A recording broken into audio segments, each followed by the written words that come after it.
Good morning, children. Today we'll study class 8 Social and Political Life, chapter 3. Why do we need a parliament? Parliament की ज़रूरत हमें क्यों पड़ती है? तो सबसे पहले पार्लियामेंट की ज़रूरत हमें क्यों पड़ती है? देखिए, the parliament, which is made up of all the representative together, controls and guides the government. जो पार्लियामेंट है, क्यों ज़रूरत पड़ती है मैं बता रही हूँ. पार्लियामेंट के जो लोग होते हैं वहाँ उसको कौन रहता है, is made up of all the representative. वो रिप्रेजेंटेटिव से मिलकर बना होता है. Together controls and guides the government. जो कंट्रोल करता है और गाइड करता है किसको, गवर्नमेंट को. In this sense people through their chosen representative form the government and also control it. और वो क्या करते हैं, जो लोग वो अपने लोगों के द्वारा चुने गए रहते हैं, वो चूजन रिप्रेजेंटेटिव, उनको लोग जनता चुनती है एज अ रिप्रेजेंटेटिव, और वो वहाँ पे गवर्नमेंट को चलाते हैं और कंट्रोल करते हैं. तो पार्लियामेंट के लिए सबसे पहले देखिए, आपने लेजिस्लेटिव पढ़ा होगा है ना. तो लेजिस्लेटिव इज़ वो क्या है, legislative is a part of parliament also. कि they are law making bodies, वो लॉ बनाते हैं. तो legislative is a part of parliament. Okay. और it shows the idea of the people's participation in decision making. जो parliament है उससे क्या पता चलता है, it shows the idea of people's participation. ये बताता है कि लोग कितने पार्टिसिपेंट हैं, लोग पार्टिसिपेट करते हैं, है ना. क्योंकि वो रिप्रेजेंटेटिव को चुनते हैं, वो लोगों का पार्टिसिपेशन दिखाता है कहाँ पे, इन डिसीजन मेकिंग. क्लियर. और इसको कहा जाता है it is also a spirit of democracy. यदि डेमोक्रेसी है तो पार्लियामेंट को कहा जाता है it is a spirit of democracy. क्योंकि democracy is what, of the people, for the people and by the people. लोगों के लिए ही है वो. तो लोग ही जो रिप्रेजेंटेटिव है उनको कौन चुनता है, लोग ही चुनते हैं. तो इसीलिए कहा गया है कि parliament is the spirit of democracy. ठीक है. Parliament is directly representing the people of the country. जो पार्लियामेंट है वो डायरेक्ट रिप्रेजेंट करते हैं सिटीजन्स ऑफ द कंट्री को. क्लियर. और अब जो लोग हैं कौन, जैसे जो रिप्रेजेंटेटिव हैं, अब पीपल्स पार्टिसिपेशन हमें कैसे पता चलता है, जैसे कुछ चुनाव हो रहा है, लोग खड़े हैं, तो लोगों को वोट कौन देता है, एक आम जनता वोट करती है, हम लोग वोट करते हैं. तो वो रिप्रेजेंटेटिव क्या होते हैं, वो चुन के कहाँ करते हैं, पार्लियामेंट में जाते हैं. ठीक है. तो parliament is a powerful in our country. Parliament जो है वो बहुत ही पावरफुल होता है. ठीक है. और पार्लियामेंट में क्या है, is a directly representing the citizens of the people. Parliament जो है वो डायरेक्टली रिप्रेजेंट करता है किसको, people of the country. Clear. अब ये जो चैप्टर है ना, और जितना यदि हमको डेमोक्रेसी चाहिए तो हम लोगों को क्या है, जितना हम लोगों को इन्वॉल्व करके रखेंगे, जितना एक आम जनता इन्वॉल्व रहेगी डिसीजन मेकिंग में और सब चीज़ में, तभी वहाँ डेमोक्रेसी सक्सेस होती है. ठीक है. तो इसीलिए बोला गया है कि it is the spirit of democracy, parliament को. क्लियर. तो इस चैप्टर में हम पढ़ने वाले हैं कि role of the people, their participation, why should they decide, उन लोग क्यों डिसाइड करते हैं. तो ये सब हम लोगों के बारे पढ़ेंगे इस चैप्टर में. रिप्रेजेंटेटिव ऑफ द पीपल, कौन है रिप्रेजेंटेटिव ऑफ द पीपल्स. और पार्लियामेंट के functions, people in the parliament कौन है, वहाँ के लोग, इनके बारे में ये सारे चैप्टर्स में हम यहाँ पर पढ़ेंगे. Why do we need a parliament. Clear. तो सबसे आपको पता है क्लास 6 की सिविक्स में आपने पढ़ा था, लोकल गवर्नमेंट के बारे में पढ़ा, जिसमें आपने पंचायती राज वगैरह देखा है ना. और 7th में हमने स्टेट के बारे में, किस तरीके से चीफ मिनिस्टर है, MLAs हैं, इनकी स्टडीज़, मतलब स्टेट गवर्नमेंट को हमने पढ़ा था. और क्लास 8 में हम पढ़ने जाएंगे सेंट्रल गवर्नमेंट के बारे में. इसमें पूरा सेंट्रल गवर्नमेंट किस तरीके से काम करता है ये हम इसमें पढ़ने वाले हैं. क्लियर. तो सबसे पहला पॉइंट हमारा आता है, तो ये आप बोल सकते हैं कि जो पार्लियामेंट है express the notion of the people.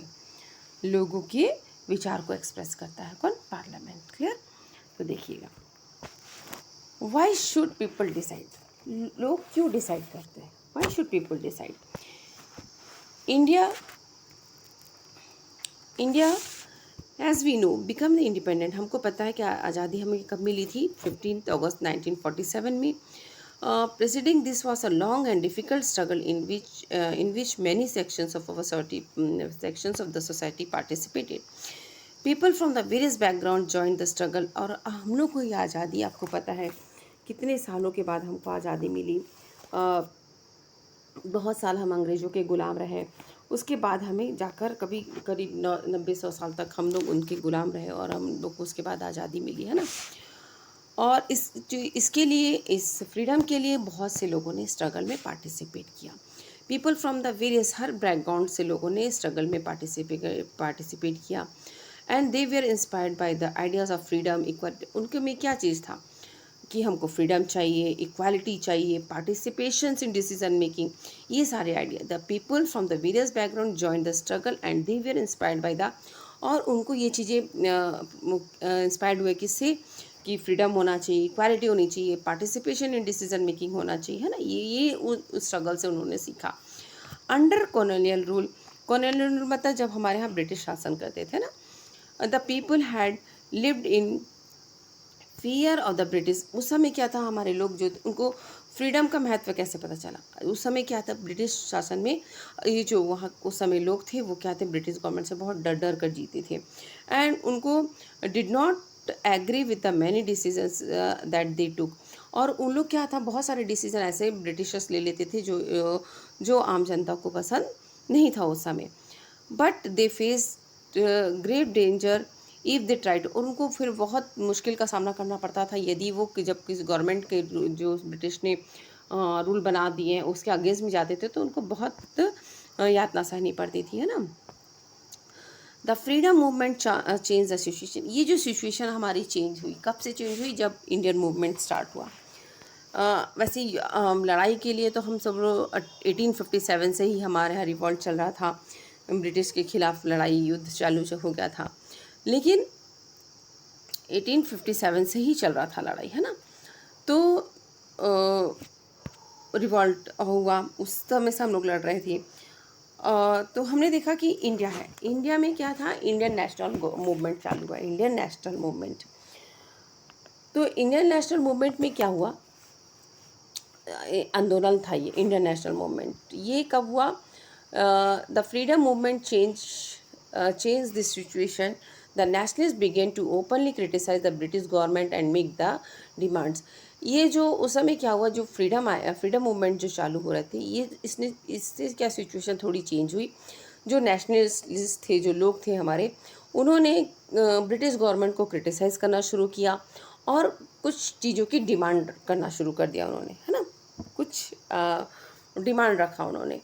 As far back as 1855 in the Indian National Congress, जो ये जो कांग्रेस पार्टी है, ये 1885 इंडियन नेशनल कांग्रेस का है ना, demanded that there be elected members in the legislative.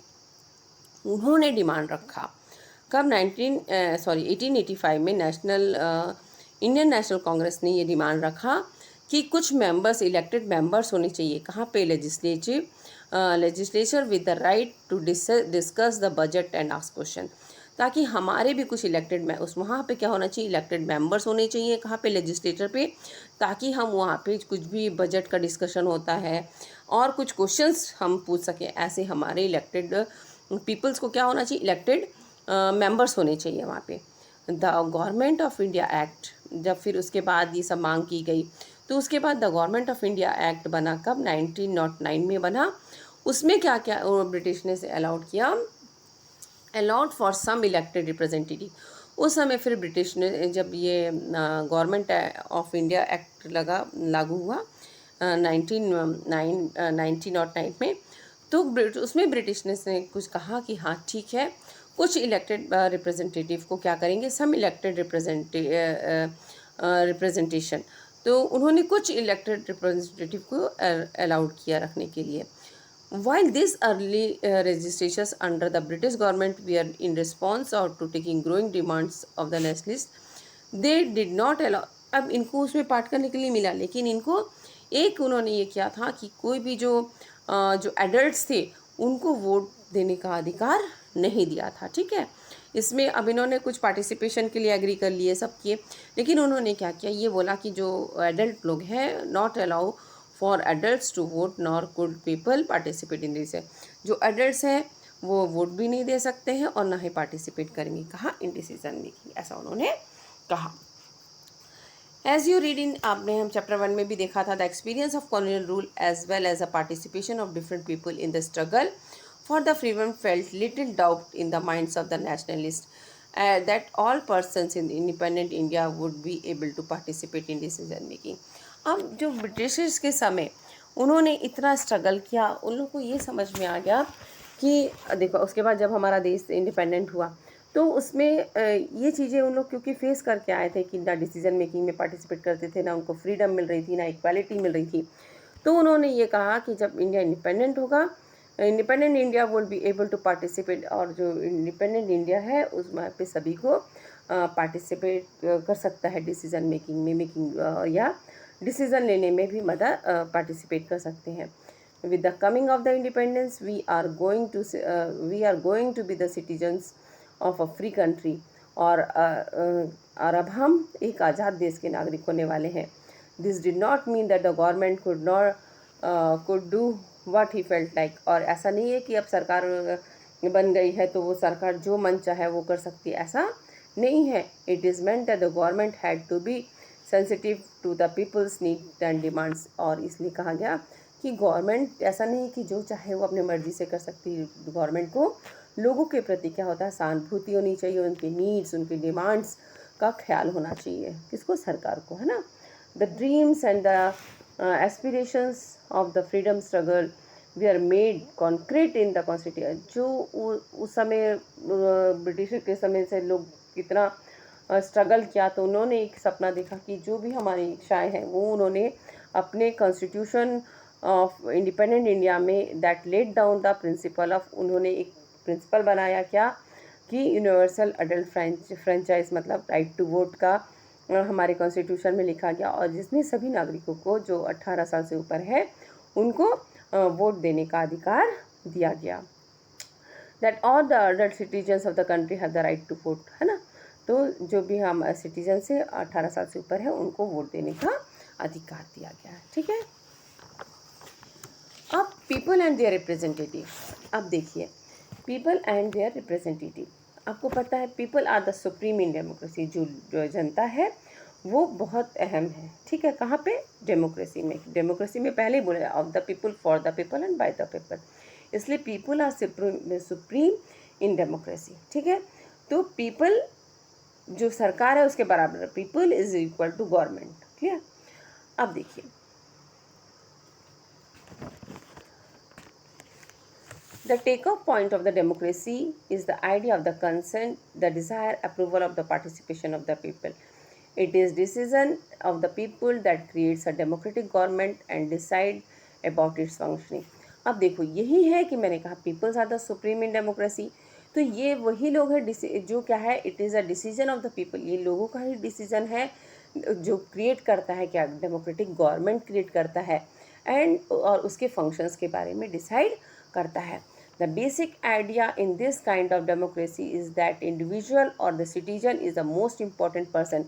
इससे यही पता चलता है कि डेमोक्रेसी में जो इंडिविजुअल है और एक नागरिक है, वो सिटीजन है, वो कितना इम्पोर्टेंट है ना, पर्सन है।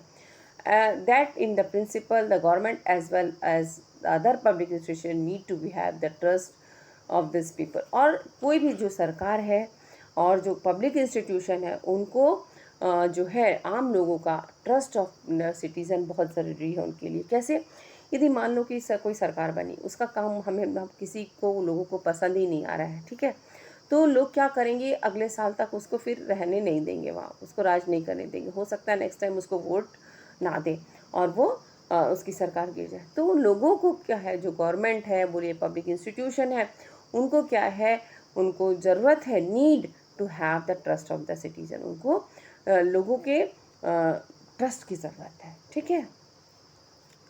तो how does the individual give the approval to the government, एक जो इंडिविजुअल व्यक्ति है वो कैसे अप्रूवल दे देता है, डायरेक्टली देता है क्या, नहीं। अब क्या हम सब कोई एक साथ मिल के चले जाते हैं पार्लियामेंट में कि ये काम करना है वो काम करना है, नहीं। वहाँ कौन कर रहा है? हमारे रिप्रेजेंटेटिव। चुनाव होते हैं, इलेक्शंस होते हैं, फिर जो हमारे रिप्रेजेंटेटिव है वो वहाँ जाके वहाँ पर बात करते हैं आगे, है ना। तो हम कह सकते हैं तो people how does the people give the approval to the government, तो वो इनडायरेक्टली देते हैं। इनडायरेक्टली देते हैं। जो लोग, चुनाव होता है, लोगों को चुनते हैं, हम उनको वोट देते हैं, फिर वो वहाँ जाकर कहाँ पार्लियामेंट में जाते हैं ना, तो फिर वहाँ पे वो डिसीजंस वगैरह, और फिर वो उन लोग लॉ मेकिंग बनाते हैं, उन लोग कानून वहाँ डिस्कस करते हैं, तो इनडायरेक्टली करते हैं ये काम, ठीक है। One way of doing so as you read is through the election. सबसे पहले किससे होता है ये? इलेक्शन के थ्रू से, है ना। People would elect their representative to the, जो देखिए अब जैसे कि अब मान लीजिए कि ये कंट्री हो गया, यहाँ पे एक छोटे छोटे कॉन्स्टिट्यूंसी बन गई है। कोई छोटी बड़ी कॉन्स्टिट्यूंसी रहती है, वो अपने हिसाब से, जैसे यहाँ की पॉपुलेशन के हिसाब से छोटी बड़ी कॉन्स्टिट्यूंसीज होती हैं। तो अब इस कॉन्स्टिट्यूंसी से मान लीजिए यहाँ पर बहुत से लोग चुनाव लड़ेंगे, है ना।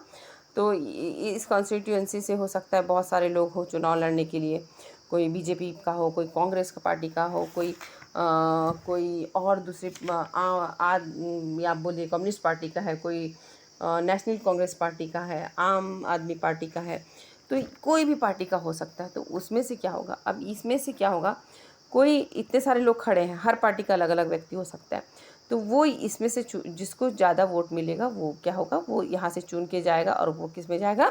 पार्लियामेंट में जाएगा। People would elect their representative to the parliament, जिसको हम चुनते हैं वो पार्लियामेंट में जाता है representative. Then one group from the among this elected representative form the government. और मान लो कि अब इसमें देखिए, अब हर कॉन्स्टिट्यूंसी में मैंने बताया कि बहुत से अलग अलग पार्टी के लोग होंगे। अब जिसमें मान लो कि बीजेपी को ज़्यादा वोट मिल गए, कांग्रेस को कम मिले, तो अब इसमें से क्या हो जाएगा, बीजेपी जो है, one group among the elected representative form the government.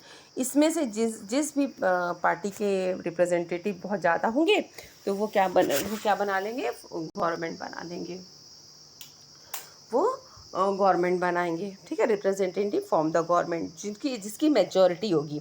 मान लीजिए 10 सीटें बीजेपी को मिल गई और 8 सीटें कांग्रेस को मिली, तो मेजॉरिटी में कौन आया भाई? जिसको ज़्यादा वोट मिला। तो वो क्या करेंगे, वो रिप्रेजेंटेटिव फॉर्म द गवर्नमेंट, वो सरकार बनाएंगे। मेजॉरिटी पार्टी जिसको ज़्यादा वोट मिला है वो सरकार बनाएंगे। क्लियर? रिप्रेजेंटेटिव गवर्नमेंट को, ये वाले पैराग्राफ को बेटा, ठीक है, वो सरकार बनाएंगे। The parliament which is made up of the all representative together control and guides the government. जब अब इस पार्लियामेंट में जो पूरे रिप्रेजेंटेटिव थे, ऑल रिप्रेजेंटेटिव सब तरफ मिलकर आए, और वो क्या करते हैं, गाइड्स द गवर्नमेंट, वो कंट्रोल और गाइड करते हैं गवर्नमेंट को, ठीक है।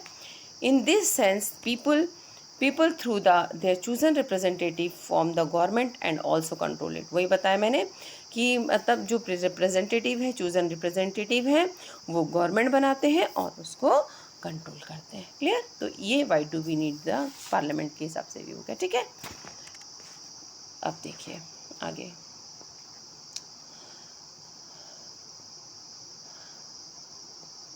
अब सबसे पहले देखिए ये कहाँ की पिक्चर है, ये पार्लियामेंट की पिक्चर है, ये हमारा, है ना, सांसद, है ना,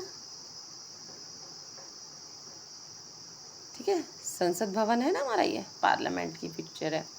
यहाँ पे 2 हाउस हुआ करते हैं। यहाँ पे लॉ मेकिंग क्या होता है, सुप्रीम लॉ मेकिंग इंस्टीट्यूशन है, ठीक है। और यहाँ पे 2 हाउस होते हैं, एक राज्यसभा होता है, एक लोकसभा होता है। लोकसभा को क्या बोला जाता है, काउंसिल ऑफ स्टेट्स, और लोकसभा को बोला जाता है हाउस ऑफ द पीपल, क्योंकि डायरेक्ट लोग यहाँ चुनकर जाते हैं लोकसभा में, ठीक है। और यहाँ का जो स्ट्रेंथ है, टोटल राज्यसभा का टोटल स्ट्रेंथ होता है 245।